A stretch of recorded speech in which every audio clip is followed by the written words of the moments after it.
4 tarde.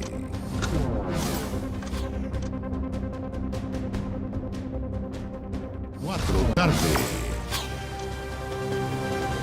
13 horas en punto, le damos la más cordial de las bienvenidas a la revisión de noticias en 24 tarde. Hay casi 24 grados en la capital, pronosticados, ojo, 28 para esta jornada. Vuelven las temperaturas veraniegas, podríamos decir, pero esto no va a ser más que un veranito de San Juan. ¿Por qué? Porque mañana vuelve el otoño. 24, el viernes 21 grados de máxima, así que solamente va a ser por la jornada de hoy. Vamos a revisar cuáles han sido las imágenes que han marcado esta jornada de día miércoles 19 de abril. Partimos por lo sucedido en la región de Antofagasta. 2 muertos y 5 heridos dejó una violenta balacera en la ciudad de Calama. Un hombre abrió fuego contra la comisaría de la ciudad y luego disparó contra ciudadanos extranjeros en el terminal de buses. Y en las últimas semanas, las enfermedades respiratorias han aumentado en un 50%, informó el Ministerio de Salud. Además, el pic se espera para los primeros días de julio. Y en información internacional, intensas lluvias inundaron varias ciudades en la región brasilera de San Pablo. Más adelante, todos los detalles junto a Andrea Aguilar aquí en 24 tarde. Aquí comienza nuestro informativo de mediodía. Vamos a comenzar, lo decíamos al inicio, con lo sucedido en la región de Antofagasta. 2 muertos y 5 heridos dejó una violenta balacera en la ciudad de Calama. Un hombre abrió fuego contra la comisaría de la ciudad y luego disparó contra ciudadanos extranjeros en el terminal de buses. El sujeto fue abatido por carabineros. El municipio decidió suspender las clases por el temor de la comunidad. Catalina de Ríos nos cuenta más desde Calama. Catalina, muy buenas tardes.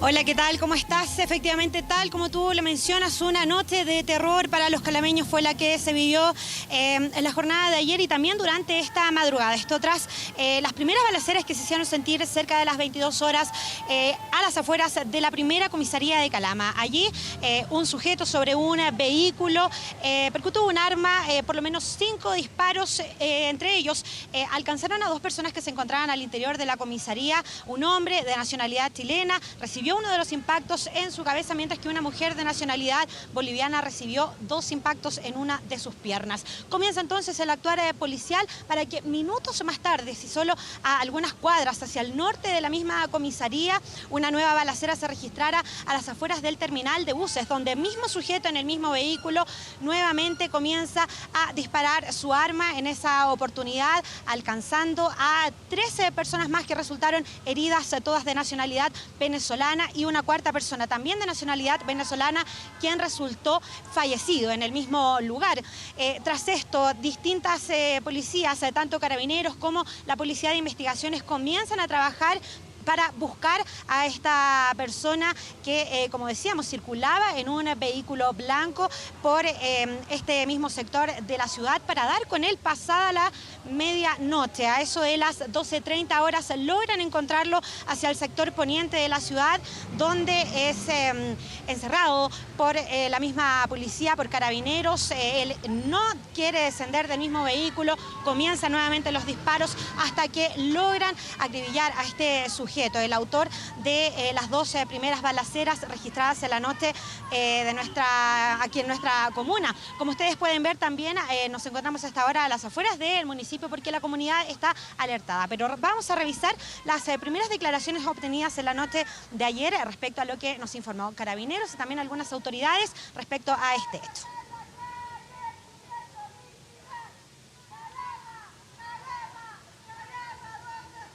No tengo retorno. Se encuentran 2 hechos vinculados. Tenemos una situación que ocurrió en la primera comisaría de Calama y otra situación que ocurrió a cientos de metros de acá en el terminal Turbus. Como bien sabemos, aquí resultaron 2 personas lesionadas en la primera comisaría que se encontraban en el cuerpo de guardia. Una persona boliviana con una herida en sus piernas y un ciudadano chileno con un herido impacto de bala en su cabeza, superficial hasta el momento. Están sin riesgo, así que no habrían carabineros lesionados en el tema del cuartel. Por otra parte, tenemos la situación que ocurrió segundos más tarde en el terminal de buses, donde hay 4 venezolanos que fueron heridos a bala, de los cuales 3 lesionados y 1 fallecido. Finalmente en esta esquina procedieron a la detención, se generó un intercambio de balas, tenemos una persona fallecida, sería el conductor del auto blanco, aparentemente sería el mismo que disparó afuera de la comisaría, o al menos quien lo conducía.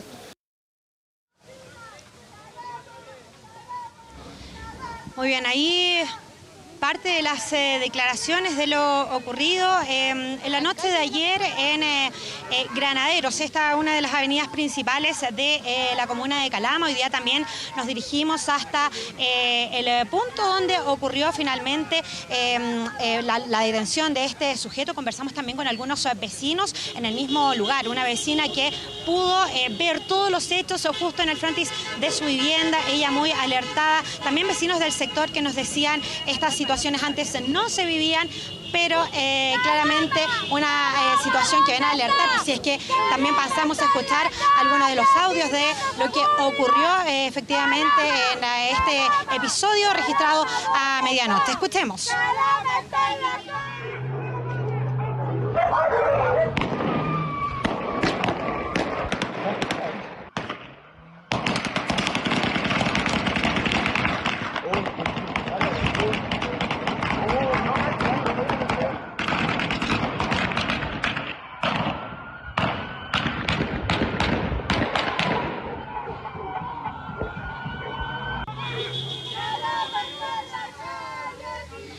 Bueno, ahí veíamos parte de los registros que los mismos vecinos pudieron obtener a través de sus teléfonos móviles, estos vecinos que alertados porque claramente la balacera de ayer no fue menor. Hablamos de momentos de terror, vecinos escondiéndose en sus propias viviendas. Hoy día pudimos conversar con una de las vecinas afectadas, quien nos indicaba además en su vivienda con una bebé, viendo cómo resguardaban su seguridad y la de los vecinos. Nos comentaban que estaban muy alterados y que por supuesto están exigiendo también justicia y mayor seguridad aquí en la comunidad. Mismas palabras también que nos entregó en esta jornada el alcalde de la comuna, Eliezer Chamorro Vargas, quien incluso está ya anunciando algunas medidas para los próximos días. Escuchemos.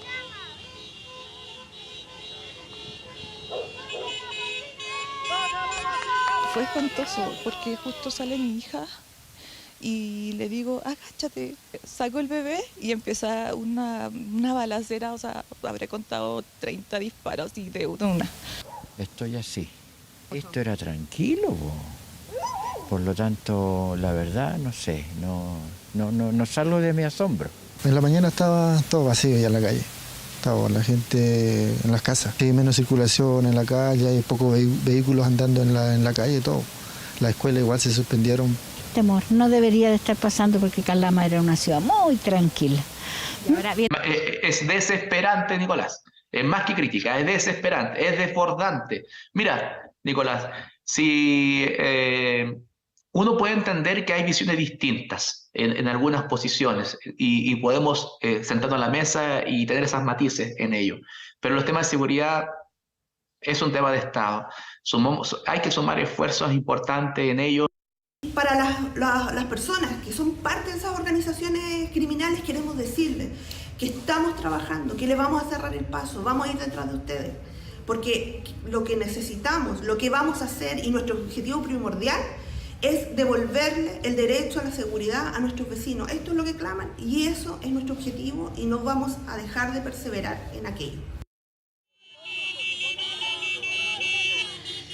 Muy bien, ahí escuchábamos las declaraciones que pudimos obtener por vecinos del sector, los principales afectados en la última balacera. Reiteremos, 3 balaceras entre la noche de este 18 de abril y madrugada 19 de abril. Y este es el ambiente que se vive a esta hora a las afueras de la ilustre municipalidad de Calama. Aquí mismo, hace pocos minutos, se realizó un encuentro ciudadano liderado por el alcalde y también por representantes de distintos gremios, profesores, profesionales de la salud, vecinos de distintos lugares, y así la gente además se está organizando. Hay que mencionar que hoy día las clases fueron suspendidas por la inseguridad que tiene la comunidad en el resguardo de los menores, y lo que nos estaban comentando también, una marcha se estaría programando para ¿Catalina? este próximo viernes a las 10 de la mañana porque la gente está claramente molesta. Sí, algunos puntos para poner en este tema, que lo que ha sucedido en la ciudad de Calama, región de Antofagasta. Catalina de Ríos, nuestra corresponsal allá en esta importante ciudad de esta región. Varios datos para poner en consideración. Lo veíamos en los carteles, en la manifestación ciudadana espontánea que se está dando justamente en el lugar donde está Catalina. Piden estado de excepción. Más adelante vamos a estar conversando con Kevin Felgueras desde el Congreso, donde ya se está discutiendo parlamentarios de la zona y de otras zonas están pidiendo para la región de Antofagasta y algunas comunas estado de excepción. Y otro elemento importante para abordar también, Catalina, es la decisión del gobierno de incluir justamente a Calama entre las 46 comunas que van a ser parte de este programa Calles sin Violencia. Hoy día lo abordó, lo profundizó en entrevista con nuestro matinal Buenos Días a Todos, la vocera de gobierno, Camila Vallejo, quien señaló que a propósito de la suspensión de clases en la ciudad nortina por una serie de hechos de violencia que dejaron al menos 2 fallecidos anoche, explicó que la comuna está siendo considerada en el plan Calles sin Violencia, que se comenzará a implementar, recordemos, la próxima semana, el próximo lunes. ¿Qué dijo la ministra Vallejo? Lo que vimos en Calama y estamos viendo en distintas comunas del país es la puesta en evidencia del problema que hemos constatado y que han aumentado los delitos violentos. Y aquí te dejo la palabra, Catalina, el malestar ciudadano y también la decisión del gobierno de incluir dentro de su plan Calles sin Violencia a la ciudad de Calama. Catalina. Andrés, bueno, efectivamente hay un malestar, tenemos un problema pequeño de retorno, pero comentarte el malestar en cuanto a seguridad aquí en la comuna de Calama, región de Antofagasta, es algo que se extiende al igual que en distintos puntos del país. Y efectivamente este último caso ocurrido en las últimas horas ha sido el detonante para que la misma comunidad se organice. Como decíamos, estábamos escuchando, recién acaba de terminar una asamblea donde se está confirmando que este viernes la comunidad va a salir a marchar solicitando estado de excepción, solicitando la presencia de militares en las calles. Acá también comentarte, hay una deficiencia que se extiende desde ya hace bastante tiempo, que tiene relación con la número de personal policial para la cantidad de personas que tenemos actualmente aquí en la comuna. Y punto importante también lo que está ocurriendo con las mismas personas que circulan por la calle y de vez en cuando se ven involucradas en hechos delictuales.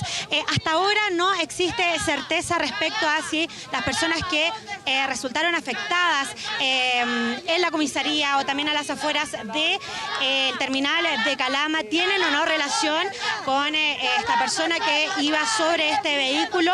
Hoy sí estuvimos en el Hospital Carlos Cistena para saber el estado de estas 5 personas que resultaron lesionadas, así es que pasemos a revisar también estas declaraciones.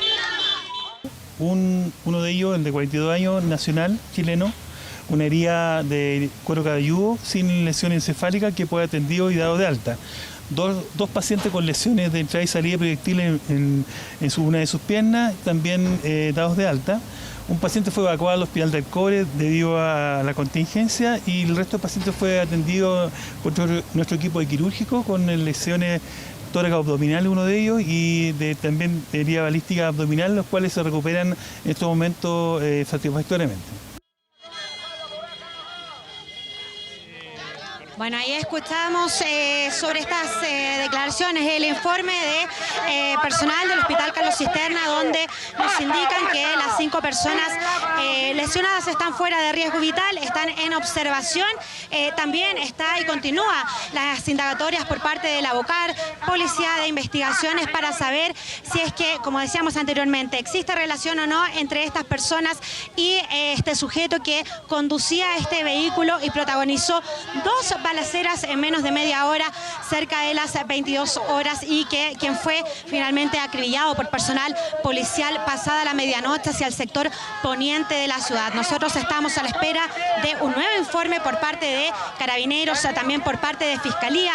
En los próximos minutos también desde la Delegación Presidencial Regional también se van a realizar importantes anuncios respecto a acciones a tomar y saber también cómo se va a poder comenzar a compensar, a dar solución a esta problemática que sabemos se ha hecho presente en distintas partes de nuestro país, pero claramente aquí en Calama es un hecho que tiene a la gente con este ánimo, protestando, bloqueando las calles a esta hora y organizándose para nuevas manifestaciones, esperando soluciones al conflicto de la delincuencia. Sí, imagen que deja patente el malestar de la ciudadanía allá en Calama. Catalina de Ríos, parte del equipo de nuestros corresponsales permanentes en la ciudad de Calama, el único medio de Televisión Nacional de Chile con permanencia permanente en Calama. También nuestro equipo de la red regional de Antofagasta, la televisión pública siempre presente en las regiones más importantes del país para traer todos los detalles, por ejemplo, de este lamentable hecho ocurrido en la ciudad de Calama que deja a 2 personas fallecidas. Nos trasladamos desde Calama hasta Valparaíso por el mismo tema. ¿Por qué? Lo comentábamos recién con Caterina Berríos. Diputados exigieron hoy al gobierno decretar estado de excepción para la región de Antofagasta. Esto tras las balaceras registradas anoche en Calama, las cuales afectaron a una comisaría, y lo decíamos, al terminal de buses, dejando a 2 personas fallecidas y 5 heridos. Kevin Felgueras con todos los detalles, Kevin, desde el Congreso allá en Valparaíso. Buenas tardes.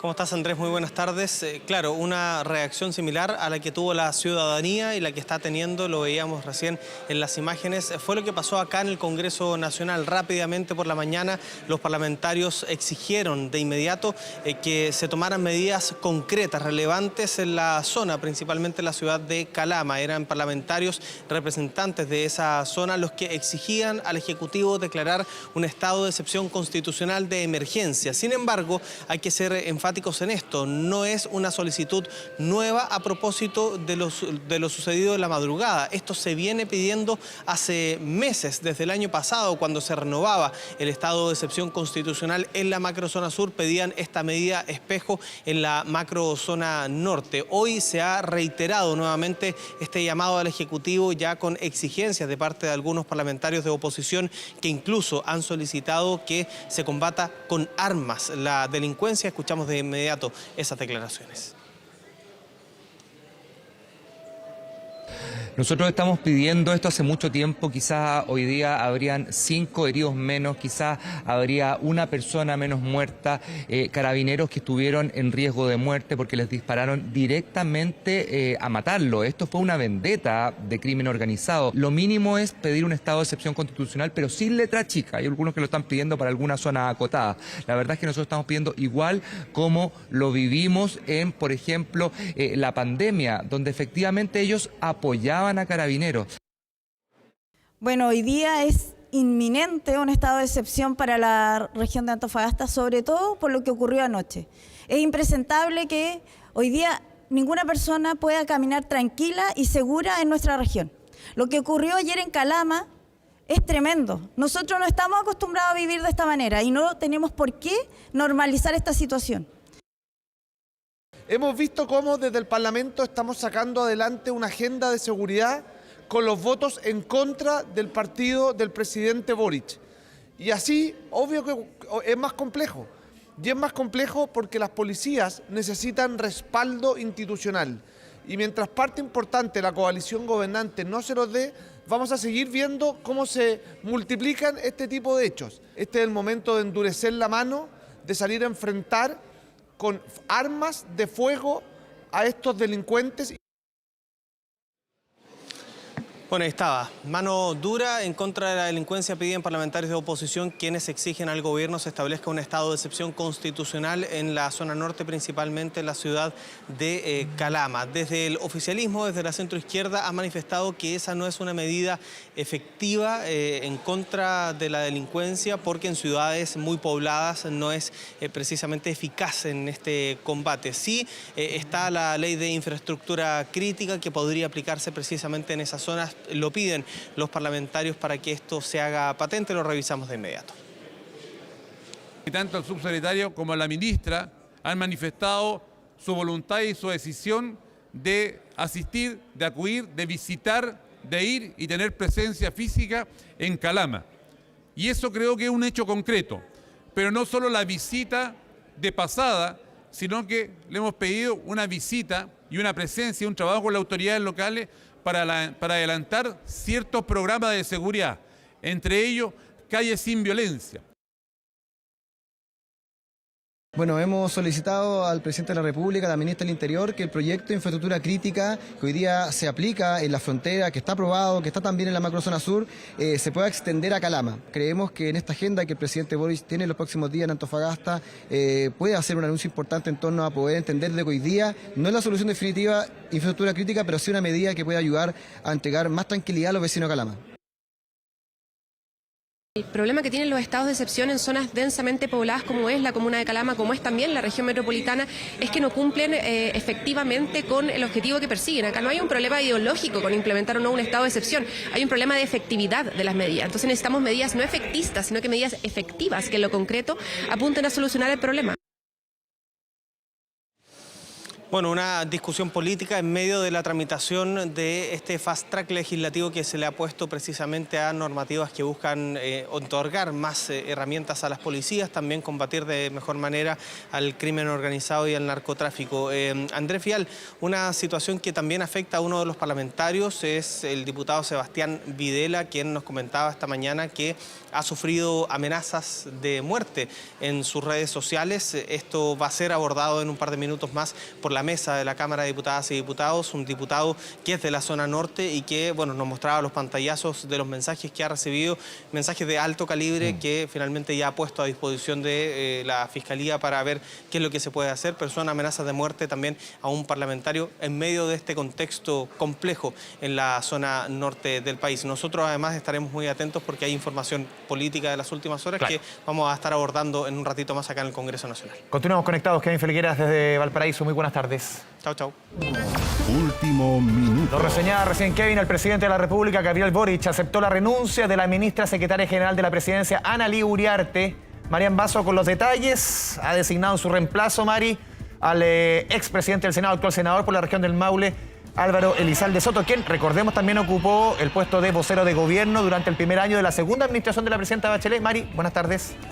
Hola Andrés, muy buenas tardes. Sí, los rumores venían hace días, pero se concretó hace algunos minutos a través de un comunicado. Se anuncia entonces la renuncia de la ex ministra ahora de la SECPRES, Analía Uriarte, y en su reemplazo, tú muy bien los decías, se nombró al senador Álvaro Elizalde. Recordemos que ya la ex ministra de la SECPRES, Analía Uriarte, estaba con una licencia médica, eso por las secuelas que le produjo el COVID-19, estaba con un cuadro de anemia, también de hipersomnia, que la ha mantenido alejada entonces de sus funciones hace ya varias semanas, aproximadamente un mes, es que entonces la exministra de la SECPRES, Analía Uriarte, estaba fuera de sus funciones, y eso claramente hacía muy compleja la situación de su cartera en las distintas tramitaciones políticas en el Congreso Nacional, sobre todo en esta crisis de seguridad muy latente que se encuentra en nuestro país. Hace varios meses se estaba tramitando la agenda de seguridad y, claro, su cargo en ese momento lo había tomado la subsecretaria de esa cartera, Macarela Lobos, subrogando sus funciones, pero faltaba, lo decían desde los partidos políticos, una imagen fuerte que reemplazara a la ministra de la SECPRES para seguir adelante con esta agenda de seguridad. Es por eso entonces que se nombra a Álvaro Elizalde como el nuevo ministro de la SECPRES. Recordemos que Analía Uriarte era del Partido Socialista y por ende se mantiene ese cupo en el partido, y es Álvaro Elizalde quien toma esa posta que deja entonces a Analía Uriarte tras esta renuncia. Sí, Andrés, para ir profundizando en la decisión del presidente Boric, Marian Basso, claro, no sorprende, tú lo decías muy bien, la decisión de Analía Uriarte, algo que se venía comentando hace mucho rato, la situación de salud, delicada situación de salud de la ministra, que fue jefa de gabinete, por ejemplo, recordemos, Disque Asiche fue jefa de gabinete de la presidenta Bachelet en su segundo mandato, pero también importante que aquí lo que sorprende es el nombre que elige el presidente Boric. Claro, tú lo decías, dos socialistas, sale una socialista, entra un socialista, pero sorprende el nombre de Álvaro Elizalde, que hasta hace poco rato, cuando comenzó a trascender en la prensa, era un nombre que por lo menos en la conversación no estaba. Se había hablado mucho, por ejemplo, de Macarena Lobos, quien hasta hoy día es la subsecretaria de la SECPRES, que estaba asumiendo los roles de Analía Uriarte en la práctica de las negociaciones con el Congreso. Ese era el nombre que para muchos le hacía sentido que pudiese asumir en reemplazo a Analía Uriarte, pero sorprende el presidente con un nombre potente, como decías tú, como el del expresidente del Senado. Sí, ahora, hay que poner en contexto esto, porque Macarena Lobos justamente estaba subrogando a la ministra de la SECPRES, estaba muy bien evaluada por los distintos sectores políticos, no solamente por el oficialismo, sino también por la oposición, incluso por republicanos. Habían señalado que ella había hecho un muy buen trabajo subrogando a Analía Uriarte en el Congreso Nacional y se estaba muy contenta con su desempeño en esa cartera. Sin embargo, ya se necesitaba el nombramiento o una definición, ¿no es cierto?, si es que finalmente se iba a esperar que Analía Uriarte Uriarte volviese de su licencia o si se iba a nombrar a Macarena Lobos. Pero ¿qué pasa? Macarena Lobos es independiente, es pro democracia cristiana y por ende acá, como en todos los gobiernos, también se trata de mantener los cupos de los distintos partidos políticos, ¿no es cierto? Lo que se llama el cuoteo dentro de los cargos de gobierno, y es por eso que se estimaba que el Partido Socialista iba a tratar de pelear ese cupo para quedarse entonces con alguien de su sector. Ahora, claro, igual sorprende el nombre de Álvaro Elizalde porque dentro del Partido Socialista sabemos que hay dos alas, ¿no es cierto? Claro. Hay dos sectores muy divididos y contrapuestos, y por ende el nombre de Álvaro Elizalde, si bien había sonado en las últimas horas, estaba ese punto de que podía hacer contrapeso a la directiva, ¿no es cierto?, del PS y a las diferentes posturas dentro del Partido Socialista. Tú lo hablabas, otra opción era la del subsecretario del Interior, Manuel Monsalve, que de hecho él era quien iba originalmente a ocupar el cargo de la SECPRES cuando se nombró a Analía Uriarte por unos problemas que hubo en ese momento. Nicolás Cataldo, los tweets. Por Nicolás Cataldo, efectivamente. Hubo un problema justamente en ese cambio de gabinete, se demoró mucho rato. Iba a ser originalmente Manuel Monsalve quien iba a tomar ese puesto, pero finalmente entonces se nombra a Analía Uriarte. Por eso, lo más claro y lo que se pensaba es que también él asumiera este rol, pero la verdad es que en un momento de crisis de seguridad se ha evaluado muy bien también el rol que ha jugado Manuel Monsalve en la subsecretaría del Interior, así que por eso entonces se decide nombrar al senador Elizalde. Sí. Y también entiendo yo que también aquí se pondera el rol que jugó Álvaro Elizalde durante su mandato al frente de la testera del Senado. Recordemos, él asumió en pleno proceso anterior constitucional, encabezó todas las negociaciones para el proceso que estamos viendo ahora. Un rol que fue muy destacado, la ecuanimidad, la ponderación, la postura, el don de manejo en situaciones políticas súper complejas, en momentos difíciles. Fue súper destacado también el rol que cumplió en su minuto también el entonces presidente de la Cámara de Diputados, Raúl Soto, pero me concentro en la figura de Elizalde, que es una figura, claro, ese rol tiene mucha relación con lo que va a asumir ahora, que en el fondo es el nexo entre el Ejecutivo y el Legislativo, el que va a encabezar las reuniones con el Legislativo para, obviamente, empujar la agenda del gobierno. Y ahí el rol de Elizalde y esa buena imagen, por lo menos que uno siente desde afuera, que deja en el Congreso, va a ser vital. Sí, justamente una buena evaluación que tienen desde hace mucho tiempo acá al interior del Palacio de la Moneda. Cuando él deja la testera del Senado en marzo de este año, tiene una reunión con el presidente de la República y se da a conocer esta cercanía y también la buena evaluación que se hace del gobierno justamente de lo que fue su mandato a la cabeza de esa corporación, ¿no es cierto?, con los distintos procesos que pasaron durante ese año. Entonces, claramente una figura muy bien evaluada por parte del gobierno, pero como tú también lo decías en el Congreso también, que justamente lo que hace la figura de la SECPRES, la coordinación legislativa desde el Ejecutivo hacia el Congreso Nacional, tratar de aunar las posiciones, las voluntades dentro del Congreso, desde el socialismo democrático tomar esta posta, ¿no es cierto?, que es muy compleja, básicamente, ¿por qué? Porque el gobierno no tiene la mayoría, ni en la Cámara de Diputados, ni en el Senado, por lo tanto necesita una figura que congregue a los distintos sectores políticos, y lo hemos visto durante los últimos meses cuando él estuvo al mando del Senado, que efectivamente lograba aunar esas distintas posturas, lograba entonces poner esa cuota de sensatez cuando a veces las discusiones subían de tono o eran más complejas. Así que claramente por ahí se ve que es una muy buena figura para tratar de poner paños fríos cuando las discusiones estén un poco más álgidas en algunas de las discusiones legislativas, donde claramente el gobierno tiene un desafío mayor durante este año, no solamente la agenda de seguridad, estos 31 puntos, por ejemplo, de esta agenda de Fast Track acordada entre el Poder Legislativo y el Ejecutivo, sino también lo que van a ser las grandes reformas estructurales que el gobierno tiene que sacar adelante porque son el corazón de su programa, como es la reforma tributaria, la reforma a las pensiones, entre otras. ¿Existe alguna certeza, por último, si es que va a haber alguna confirmación, algún punto de prensa más bien?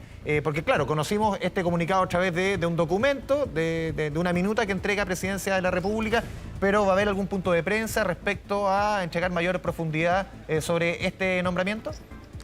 Mira, esto pasó hace algunos minutos, salimos al tiro en vivo, pero nosotros estuvimos preguntando durante toda la mañana a todo el equipo de presidencia, cada uno de los equipos de presidencia, dónde está el presidente Gabriel Boric, qué está haciendo, a qué hora va a llegar acá al Palacio de la Moneda, porque hasta el momento no se nos ha respondido hasta el momento cuáles son las actividades del presidente Gabriel Boric, dónde está y qué va a hacer, porque recordemos que el día de ayer sostuvo este cónclave, esta reunión de coordinación entre el presidente, entre el comité político y también los partidos de las las dos coaliciones de gobierno para ordenar las filas detrás de los proyectos del gobierno en materia de seguridad. Aún no ha vuelto y no se sabe cuáles van a ser las actividades del presidente de la República, aunque hemos consultado durante toda la mañana, así que estamos esperando a ver si es que hay algún pronunciamiento, si es que efectivamente va a haber algo más formal, siendo una persona que es la que finalmente deja el cargo, como recordemos pasó en algún momento con la ex ministra de Justicia. Cuando llega el ministro Luis Cordero es una situación bastante más acotada, a diferencia de un cambio de gabinete, y por ende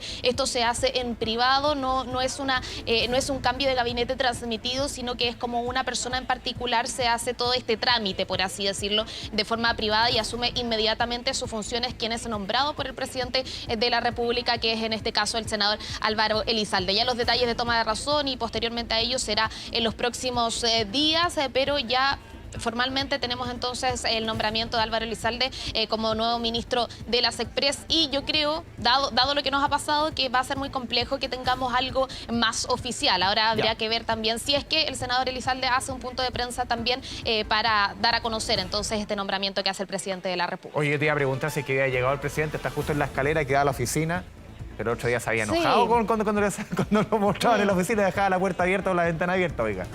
Sí, fue un momento complejo, porque efectivamente nosotros, por lo menos yo que alcancé a cubrir un pedacito del gobierno de la expresidenta Bachelet en el gobierno del presidente Sebastián Piñera, y ahora también es muy normal que en los patios de La Moneda, siendo un espacio público, podamos tomar imágenes a todas las oficinas. De hecho, por ejemplo, pasó justamente para el estallido social, pudimos mostrar todas las imágenes de en ese entonces el expresidente Sebastián Piñera, de Gonzalo Blumel, de Cristian Larroulet, paseándose con esa cara de compungido, ¿no es cierto?, que comunica y que está en nuestra labor, ¿no es cierto?, mostrar a través de nuestras pantallas. Así que el día lunes lo que pasó, para que puedan enterarse, finalmente un gráfico estaba sacando una fotografía del presidente de la República que estaba en su escritorio trabajando, una foto muy normal, y el presidente se ofuscó ante esa situación, bajó y le señaló que para él ese era un espacio privado, pero claramente ese es un espacio público donde se tiene el derecho a grabar y fotografiar las actividades de las autoridades. Ese fue entonces ese exabrupto, ese impasse que lamentablemente sucedió el día lunes, que ya fue conversado con Presidencia, eso sí, porque claramente tenemos el derecho, ¿no es cierto?, de poder informarle a todos ustedes lo que está sucediendo acá en el Palacio. Y también queda en el tapete quién va a ser el reemplazante de Álvaro Elizalde en el Senado, quién va a nombrar el Partido Socialista para que ocupe el cargo del actual o ex senador, ya podríamos decir, de la región del Maule, ahora ministro secretario general de la Presidencia, porque cada voto en el Senado, ahora sí que sabemos, cada voto es importante. Ahora más que nunca. Ya, Mari, quedamos atentos. Chao, chao. Nos vemos. Chao. 1:32 nos vamos a la primera pausa en 24 tarde.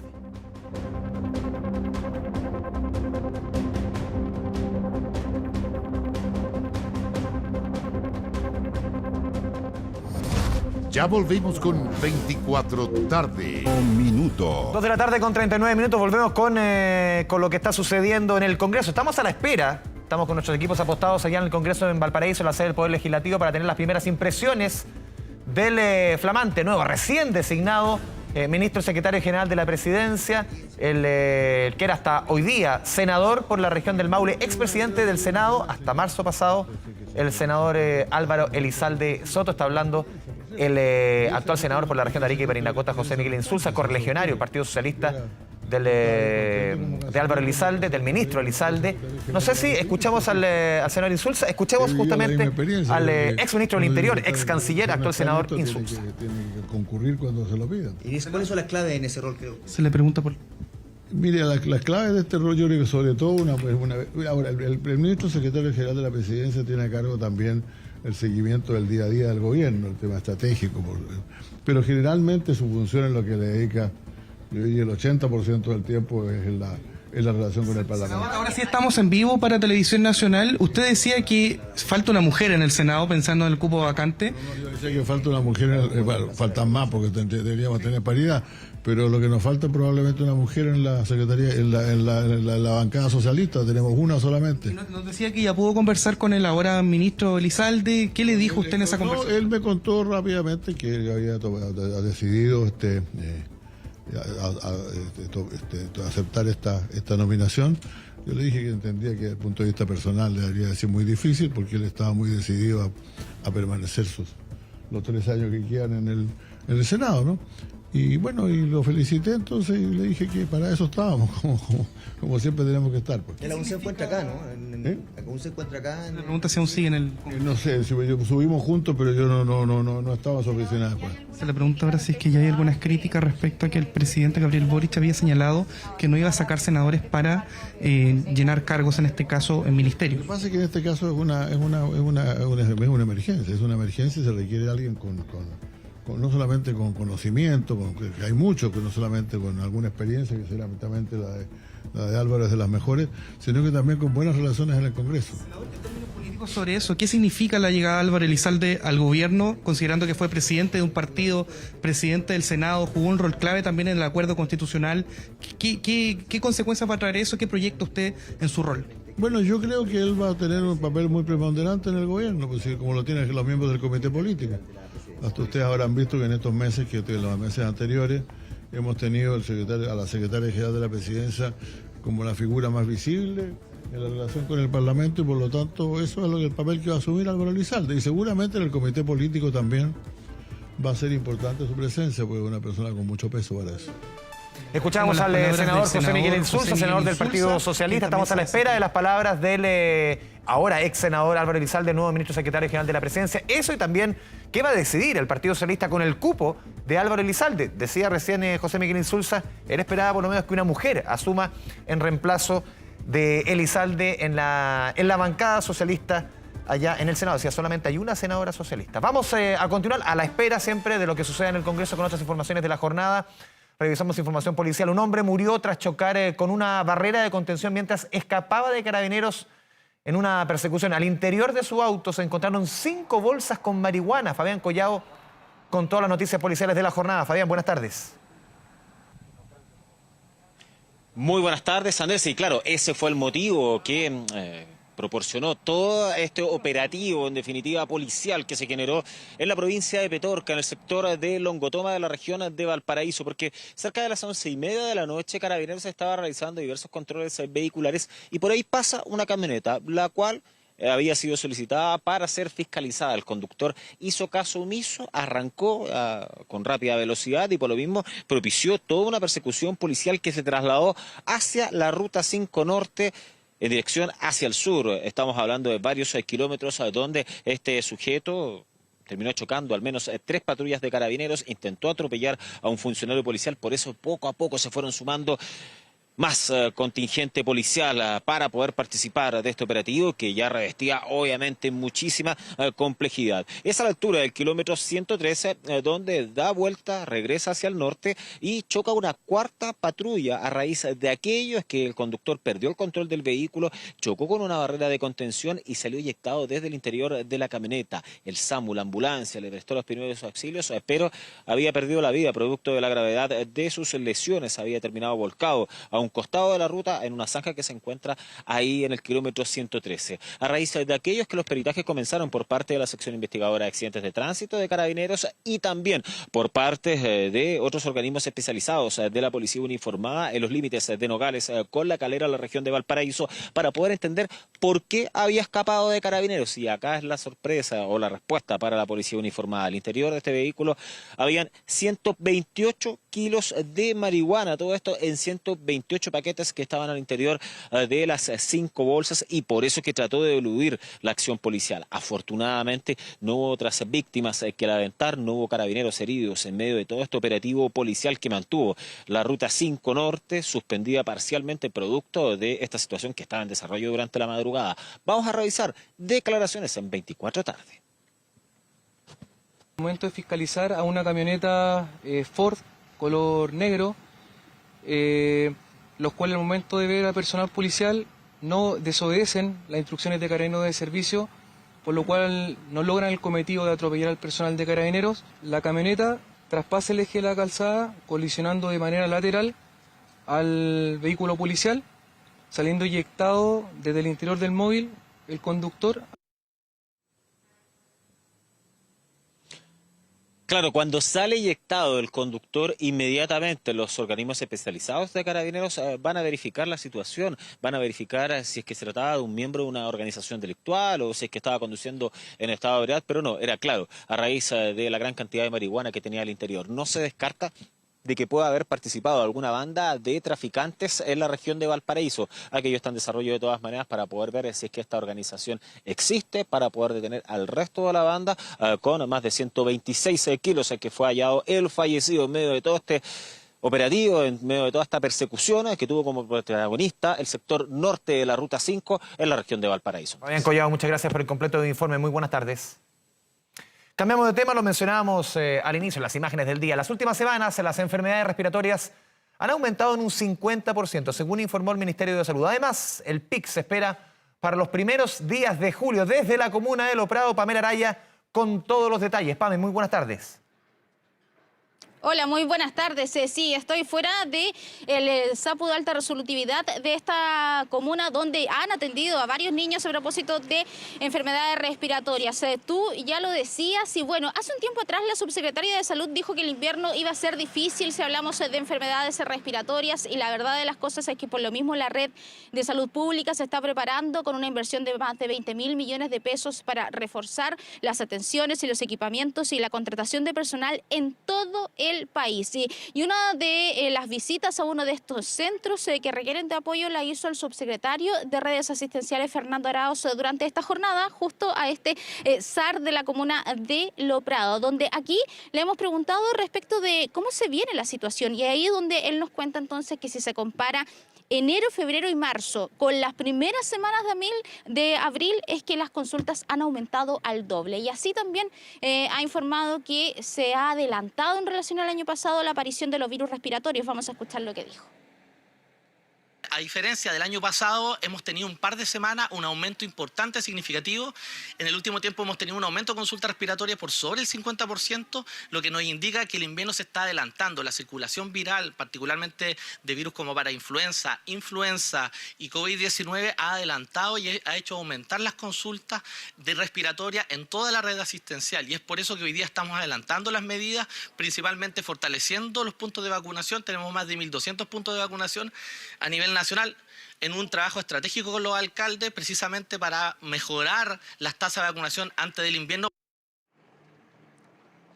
Claro, porque está vigente la campaña Vacúnate con la dupla, que es una vacuna contra la influenza y contra el COVID. Y según nos han dicho, esta campaña hasta el momento tiene un 35% de la población objetivo vacunada. Hablamos de, en este caso, las dos vacunas. Bueno, ¿para cuándo se espera el pic? Ya lo decía, se dice que es en la semana 25 a la 28. Ese sería el pic, por eso se calcula en los primeros días de julio. Pues bien, respecto de la situación específica, por ejemplo, que está pasando en las urgencias, en los SAR, nosotros conversamos con el director subrogante de este centro de salud, quien nos dice que efectivamente en los últimos días, justo cuando empezó a aparecer el frío en la mañana, comenzaron a llegar más niños enfermos.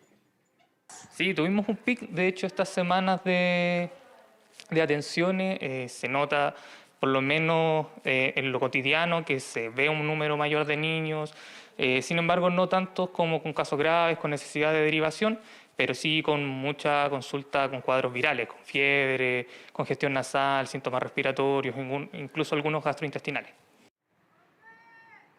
Bueno, los que son padres, muchos lo sabrán, los que tienen guaguas o niños más chicos que han tenido que ir a buscarlos, por ejemplo, a veces porque tienen un cuadro respiratorio. Una situación que no solo se da en el sector público, sino que también en el sector privado. Por eso también conversamos con la doctora Herrera de la Clínica Dávila. Este año hay más de 4.100 casos reportados de virus respiratorios, un exceso de más de 1.000 casos comparados con el año pasado. Este verano circularon 5 veces más virus, ¿cierto?, que el año anterior. Parainfluenza, influenza, adenovirus son los más frecuentes. Atención entonces a todos los padres a cuidarse, cuidar a los niños. Las recomendaciones son, por ejemplo, que estén en lugares ventilados, no exponerlos al frío, claro está, pero también no exponerlos a lugares con mucha aglomeración. Y los síntomas para los más chicos, siempre los principales son, además de la fiebre, la tos o el estornudo, claro está, que es, por ejemplo, cuando se hunden las costillas, cuando la boca se pone un poco azul alrededor y también el aleteo nasal.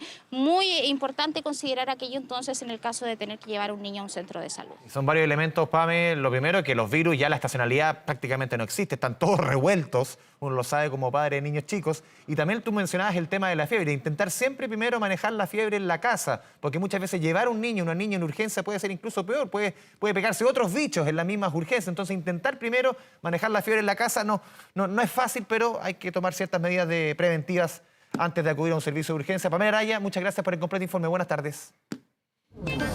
Último minuto. 1 de la tarde con 51 minutos. Seguimos a la espera del primer pronunciamiento del nuevo ministro secretario general de la Presidencia, Álvaro Elizalde. Desde el Congreso se espera que su nombramiento oficial, cuando asuma, sea una ceremonia en el Palacio de la Moneda, que podría ser entre las 7 de la tarde y las 8 de la noche de esta jornada. Y recién en declaraciones emitidas en el Congreso, la senadora del Partido Socialista, Isabel Allende, ponía un nombre de reemplazo de Álvaro Elizalde en ese cupo. Decía Insulza que quería una mujer. También lo menciona Isabel Allende, suena el nombre de Paulina Bodanovich, actual presidenta del Partido Socialista. Estamos a la espera de declaraciones de Álvaro Elizalde Soto, nuevo ministro de la SECPRES. 13 horas con 52 minutos, nueva pausa en las noticias.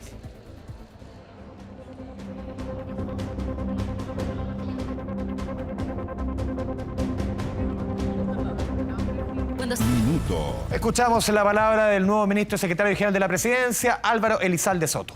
Presidente del Senado, también como exministro, ¿cómo lo analiza desde el punto de vista más personal de lo que ha sido su trayectoria política? No me corresponde a mí calificar eso, no me corresponde. Ahora sí estamos en vivo para Televisión Nacional. ¿Cómo fue este llamado al presidente? ¿En qué términos se dio? Yo creo que llegó tarde respecto a su colega, pero porque ya contesté lo que... Llegamos antes, pero salimos en vivo después, por eso le pregunto.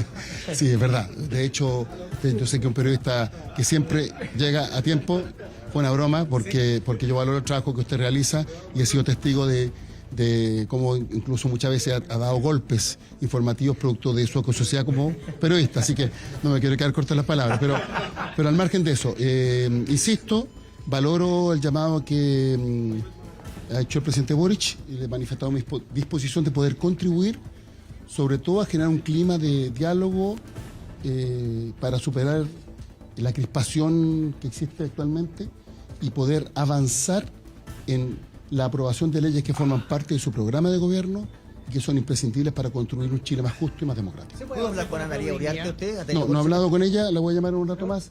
No he hablado con ella últimamente.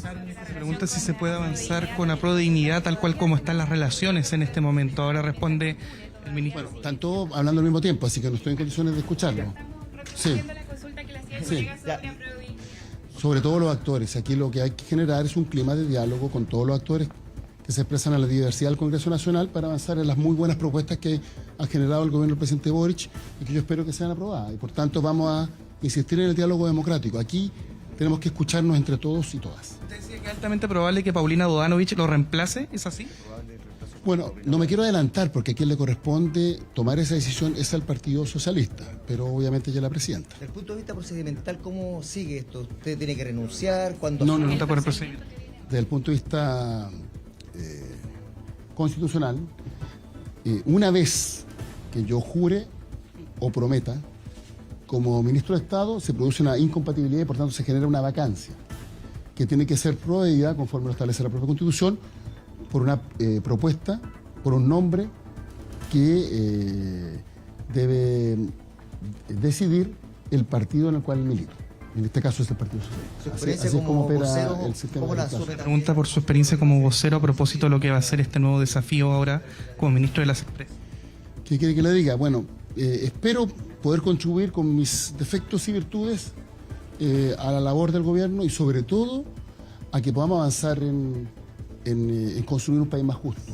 El presidente Boric tiene una agenda de transformaciones muy importantes y lamentablemente por el clima de crispación, muchas veces sin que siquiera se escuchen las propuestas, estas son por algunos descartadas y creo que hay que generar un clima de diálogo y entendimiento que nos permita efectivamente avanzar en estas iniciativas. Su colega Allende señalaba acá que hay una cultura un poco del pirquineo, que es algo que tiene que superarse, esto de buscar el voto a voto.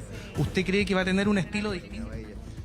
Yo insisto, aquí lo que hay que promover es el diálogo democrático y buscar entendimientos que sean buenos para el país. Dejar la lógica de trincheras y sobre todo contribuir a entendimientos sustantivos que sean positivos para Chile. Y doy un ejemplo. En materia de seguridad tenemos enormes desafíos y la ministra Tobá ha sido objeto de descalificaciones que a mi entender son infundadas. Ella está haciendo un trabajo honesto, de buena fe, responsable, con mucha curiosidad, para sacar adelante no solo los cambios legislativos que son necesarios para enfrentar el tema de la seguridad y elevar los estándares, sino que lo más importante también para implementar medidas de carácter administrativo en la persecución penal, que se pueda efectivamente garantizar la seguridad que merecen nuestros compatriotas. Y ha sido objeto de descalificación. Antes que siquiera proponga una idea, ya inmediatamente hay descalificación. Entonces, eso es lo que yo creo que hay que cambiar. Y doy este ejemplo, podría dar otros más. Todos tenemos que hacernos cargo de la cuota de responsabilidad que tenemos en este clima de crispación. El presidente Boric está trabajando honestamente por construir un país mejor, con las enormes dificultades que estamos asumiendo. Entonces, yo espero que entre todos podamos contribuir para que nos escuchemos, para que no nos descalifiquemos, para que cuando se discuta un proyecto de ley podamos evaluarlo en su mérito y de esa forma generar la mayoría necesaria dentro del Congreso Nacional para aprobar las buenas iniciativas que son necesarias para Chile. Le pregunta qué hora va a jurar. Ahora en vivo se le insiste, ¿cuándo va a jurar finalmente si es que esta decisión fue muy difícil considerando el ambiente crispado en el Congreso y en la Cámara? Sin duda que enfrentamos tiempos complejos desde hace ya larga data, pero siempre hay que pensar en Chile. Y yo por lo menos cuando el presidente de la República me convoca, pienso en Chile y además para mí va a ser un honor poder colaborar con su gestión porque creo que él también está pensando en Chile. ¿Qué hora va a jurar? Se le consulta. ¿Qué hora va a jurar? Ya le dije, todos esos detalles los vamos a coordinar en un rato más y serán informados por los canales correspondientes. Podría ser, más bien, va a ser cuando así se acuerde. Senador, sobre las críticas de Apruebo Dignidad han sido justamente a la ministra Tobá, ocurrió con la ley Naim Retamal. ¿A eso se referiría usted con este no apoyo a ella cuando le pegan justamente desde otros sectores? Creo que usted tiene un tema con ese punto, pero también hemos visto mucho de parte de otros actores. Se han dicho cosas que son, yo creo... ¿El debate de Naim Retamal? No, pero usted me hizo la pregunta, déjeme dar mi punto de vista. Yo he visto de parte de todos los actores, o más bien de muchos actores, no de todos, eso sería una generalización. He visto de parte de muchos actores la tentación de muchas veces descalificar una propuesta sin que antes se haya planteado. Te doy un ejemplo, cuando se plantearon las RUF, muchos que ni siquiera las habían leído ya las estaban criticando. Entonces es ahí donde yo creo que se requiere una actitud distinta. Y todos tenemos que ser autocríticos. En esto todos debemos contribuir a un clima que nos permita abordar las iniciativas legales conforme a su mérito. Por cierto que en democracia hay distintos puntos de vista, alguien puede votar en contra de una iniciativa que no le parece, pero lo que corresponde es que antes de emitir un juicio o una opinión, por lo menos conozcamos en detalle las propuestas que se han elaborado. Y creo que la ministra Tobá en ese sentido ha realizado un trabajo de excelencia, un trabajo de primer nivel. Y por cierto también el presidente Boric está comprometido con toda esa iniciativa. ¿Toma como un desafío también? Pregunta si toma como un desafío fortalecer el nuevo proceso constitucional, considerando que es algo que está menoscabado desde el punto de vista de la opinión pública, si es que eso es algo que va a tomar como desafío. Mire, yo ya he hablado largo, entonces, y me imagino que sobre todo los camarógrafos ya tienen hambre, entonces, no, pero hablando en serio, vamos a tener tiempo para hablar de muchas cosas. O sea, yo tomé la decisión, el presidente me convocó, para mí es un honor que el presidente de la República me convoque a formar parte de su equipo de colaboradores cercanos y vamos a tener mucho tiempo para hablar, siempre con la misma dinámica que tuve como presidente del Senado, puertas abiertas, todas las dudas que tengan ustedes las vamos a esclarecer, toda la información que necesiten va a ser proporcionada, pero déjeme primero... el último almuerzo con el comité, ¿no? Entrar a la oficina de ministro y ahí ya les puedo dar mayores detalles respecto al trabajo que vamos a realizar. Agradecemos al senador Álvaro Elizalde, que habló en extenso con los medios de comunicación. Vemos cómo se retira desde el piso 12, se dirige al piso 14, en donde se va a realizar, en este caso, la comida, que se presume la última comida. Algunos de sus colegas, vemos en imágenes, se acercan también para acompañarlo en esta despedida. El senador Alfonso Edurresti y la senadora Loreto Carvajal. Imágenes que estamos mostrando ahora en vivo. Sabemos que vamos a tener algunas reacciones de su colega de acá del Partido Socialista, senador Durresti. Si nos pudiese acompañar un momento, su colega se acaba de despedir. La ministra Vallejo está allá también Felipe, si podemos mostrar a tu izquierda. Ministra, ¿qué le parece el nuevo ministro? ¿Cómo va a ser el trabajo, ministro? Ay, pero no sé. Es un trabajo responsable que tiene que contar un importante liderazgo para los acuerdos que hay que generar en el Congreso. ¿Cuándo asume? ¿Hoy día en la ceremonia? Me están esperando arriba. Perfecto. Cuidado que la conversación. Ya, de la ministra Vallejo, te dejamos con tu trabajo ya en el Congreso. Incluso se fue de elogio del nuevo ministro de ASECPRES, Poirot Escobedo, cuando estaba comenzando su alocución, el ministro Elizalde. Y también está asignado para la tarde en el ex Congreso a las 6 de la tarde una conferencia de prensa del Partido Socialista donde se va a anunciar quién va a reemplazar a Álvaro Elizalde. Él decía, con toda seguridad, podría ser la figura de la presidenta de ese partido, Paulina Bodanovich. Vamos a conocer ese nombre definitivo a las 6 de la tarde cuando el Partido Socialista designe quién va a ser el reemplazante de Álvaro Elizalde como senador de la región del Maule. Poirot Escobedo, muchas gracias por tu trabajo desde el Congreso allá en Valparaíso. Internacional. Una jornada movidita con harta noticia. Andrea Aguilar, ¿cómo le va? ¿Cómo estás, Andrés? Muy buenas tardes. Y seguimos mejor con harta noticia también porque ya partió prácticamente la carrera por la presidencia en Estados Unidos. Son elecciones, Andrés, que van a ser hasta el próximo año, pero hoy tenemos una de las candidaturas quizás más esperada y tiene que ver... icónica. El apellido, Andrés. Bueno, o sea... Robert F. Kennedy Jr. oficializó en los últimos minutos su postulación como candidato demócrata a la presidencia de los Estados Unidos. Ubiquémoslo en el árbol genealógico, que esto es bien importante. Claro, él es sobrino del fallecido presidente John F. Kennedy. John Fitzgerald. Exacto, y es hijo también de Robert Kennedy Jr. Bobby Kennedy. De Bobby Kennedy, que también falleció asesinado. Entonces recordemos además que él es un activista ambientalista que tiene también algunas polémicas, Andrés, con el tema antivacunas, pero que finalmente hoy lanzó formalmente lo que va a ser su candidatura para las elecciones primarias del Partido Demócrata. El sobrino del difunto presidente John F. Kennedy aseguró que él va a poner fin al poder estatal, al poder corporativo, con una suerte de discurso que incluso, Andrés, ha hecho que su familia lo deje un poco de lado, porque es visto como un factor bien disruptivo al interior de una familia que es... ¿Tiene peso esta figura al interior del Partido Demócrata? Más bien no. Digamos que es... Lo que pasa es que el apellido le pesa. Claro, el apellido, por eso uno dice, con el apellido como que corre solo, pero... Claro, ha tenido algunas salidas en falso, como es el hecho de haber promovido la idea de las antivacunas o de no vacunarse en el momento de la pandemia, y eso de cierta forma hizo que el partido diera un paso al costado y que también muchas de las figuras políticas, porque recordemos que el gobierno del presidente Joe Biden ha sido bien específico y también bien insistente en el tema de la vacunación para enfrentar la pandemia. Sin embargo, Kennedy se convierte ya en el segundo demócrata que es conocido para lanzar su candidatura a las primarias. Recordemos que Marianne Williamson, que es autora, que es consejera espiritual, lanzó el mes pasado la segunda campaña para la nominación presidencial. ¿Pero qué dijo en este lanzamiento de campaña? Lo escuchamos a continuación. Trataré de hacer eso incentivando a la gente para que hablemos de los valores que tenemos en común, más que en los problemas que nos separan. Además, y creo que esto es lo más importante, lo haré diciéndole la verdad a todos los estadounidenses. Recordemos además que ha sido una campaña en la que ya el actual mandatario, el estadounidense Joe Biden, ha repetido, Andrés, varias veces que él tiene la intención de buscar el segundo mandato. Todavía no lo ha hecho de forma oficial, pero recordemos cuando fue el día de la Pascua, él le dijo a un periodista que tenía al menos unas 5 Pascuas por delante, dando a entender que él se iba entonces a presentar para las elecciones del próximo año.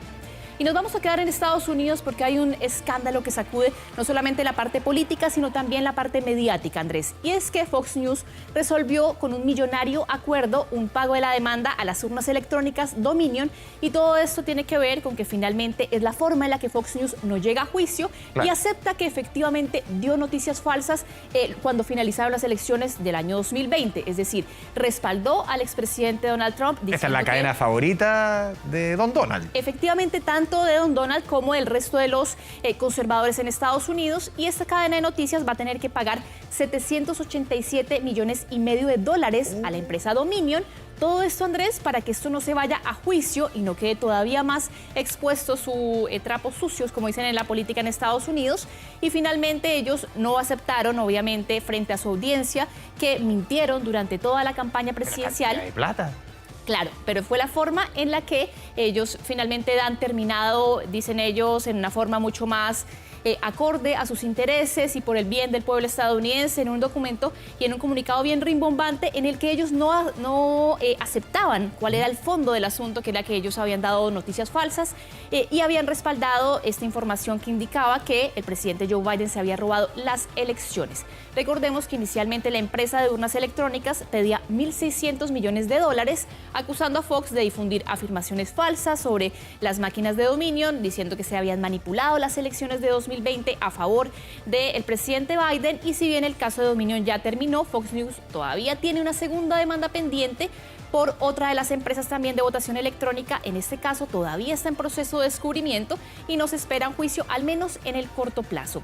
Y de Estados Unidos nos vamos a esta hora hacia Sudán, en donde realmente no dan tregua, Andrés, los combates, tampoco la cantidad de gente, de civiles sobre todo, que han fallecido en las últimas horas. Recordemos que hay al menos 5 días de combates desde que inició todo este conflicto en este país del norte de África, y al menos hay 270 muertos y 2.000 heridos en estos 5 días. Recordemos también que hubo un fracaso de un alto al fuego muy breve que se dio en medio de este conflicto, y las visiones diplomáticas en el país ya han emitido una declaración conjunta en la que piden a un alto al fuego, también retomar las conversaciones para poder resolver sobre todo los conflictos que hay entre ambos bandos. Algunos países anunciaron la evacuación de sus ciudadanos, aunque la tensión en las calles todavía obligó a países como Alemania a suspender los planes. Recordemos que ya hay al menos 270 víctimas fatales desde que inició este estallido de violencia en las calles de Sudán. Esto sucedió durante el fin de semana, y la lucha por el poder descarriló completamente el proceso para poder cambiar de un gobierno militar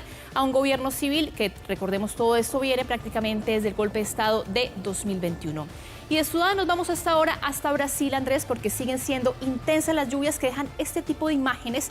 Esto es una de las ciudades de Sao Paulo, en donde las intensas lluvias inundaron varias ciudades de esta región brasileña, que es además la región más poblada del gigante del continente. La tormenta azotó por varias horas a las ciudades de la región, sobre todo a Franco da Rocha, una escuela pública, la estación de trenes, numerosas carreteras también que quedaron inundadas después de las precipitaciones. Varios autobuses quedaron varados en las ciudades inundadas, mientras que los residentes tuvieron que cruzar con el agua hasta el pecho, como lo veíamos hace algunos minutos, y varias edificaciones, varios inmuebles quedaron también bastante afectados por estas intensas lluvias que inundan las calles del gigante del continente.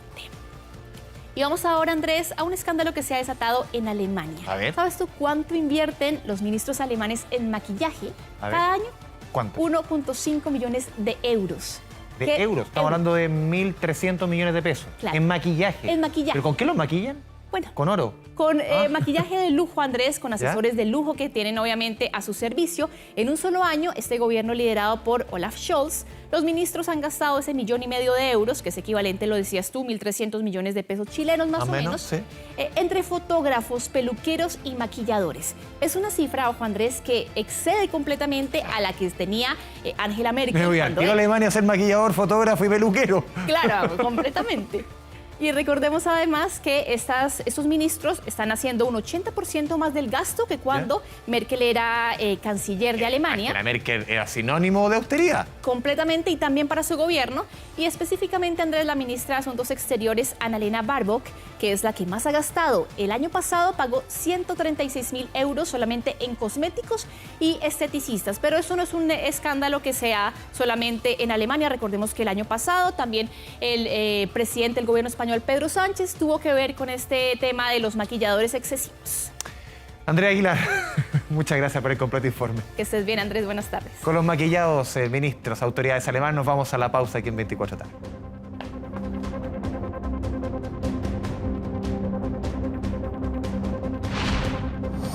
Ya volvimos con 24 tarde. Pedir con música hasta 24 tarde porque hoy, 19 de abril, cumple 53 años el inigualable, inconfundible, el Sol de México. El más grande, según Sergio Pinto. Nos despedimos escuchando a uno de los más grandes artistas que ha dado la Latinoamérica, Luis Miguel, y sus 53 años. Sigue la sintonía de TVN. Chao, chao.